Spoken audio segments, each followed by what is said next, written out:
విజయనగరం జిల్లా రాజాం నియోజకవర్గంలో సోపేరు గ్రామస్తులు ఎమ్మెల్యే కోండ్రు మురళీమోహన్ చిత్రపటానికి పాలాభిషేకం నిర్వహించారు. మాజీ సర్పంచ్ జలజాన నీలయ్య మాస్టారు గత 40 ఏళ్లుగా రోడ్డు లేక ప్రజలు ఇబ్బందులు పడ్డారని, వెంగళరావు వేయించిన రోడ్డు నోచుకుందని పేర్కొన్నారు. రాజాం ఎమ్మెల్యే మురళీమోహన్ కు ఘనత దక్కిందని, నియోజకవర్గంలోని అన్ని గ్రామాలకు ₹1 కోటి రోడ్లు నిర్మించాలని హృదయపూర్వక ధన్యవాదాలు తెలిపారు. ఈ కార్యక్రమంలో తెలుగుదేశం పార్టీ కార్యకర్తలు, గ్రామ ప్రజలు పెద్ద ఎత్తున పాల్గొన్నారు.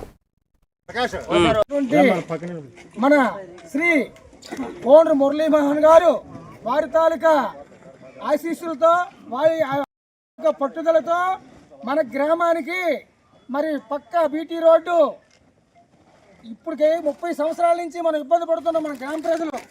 ఈ రోడ్డు ఆయన కృషి ఎంత ఫలమో, ఈ రోడ్డు నేనేయించాను మన గ్రామంలో ఉండే కార్యకర్తలు అందరూ కూడా ఇది నా రోడ్డు అనే అభిప్రాయంతో ఇది అందరికీ మన గ్రామ తెలుగుదేశం పార్టీ కార్యకర్తలు, గ్రామ ప్రజలందరికీ కూడా ఇది చాలా శుభదినం. మాకు రాబోయే తరాల వారికి కూడా మురళీమోహన్ గారి పేరు ఇక్కడ ఆయన తాలూకా స్థానం పదిలం. ఎన్ని సంవత్సరాలైనా ఆయన ఇక్కడ నిలబడేటప్పుడు పార్టీలకు అతీతంగా కూడా, ఎందుకంటే ఆయన ఆధ్వర్యంలోనే మా సోపేరు గ్రామానికి ఒకప్పుడు సీసీ రోడ్డు, ఒకప్పుడు 11 kV సబ్ స్టేషన్, అదేవిధంగా విద్యుత్తు 9 గంటలకు నిరంతర విద్యుత్తు, గ్రామానికి మంచినీటి సరఫరా, త్వరలో ఇంటింటి కుళాయి కూడా ప్రారంభం. ఇవన్నీ కూడా ఆయన ఇచ్చారు. ముందిచ్చిన వాటర్ ట్యాంకులు, నీళ్లు, ఇప్పుడవుతున్న వాటర్ ట్యాంకు అంటే అభివృద్ధి ప్రదాత. అభివృద్ధి అంటే ఎవరంటే Kondru Muralimohan is equal to అభివృద్ధి.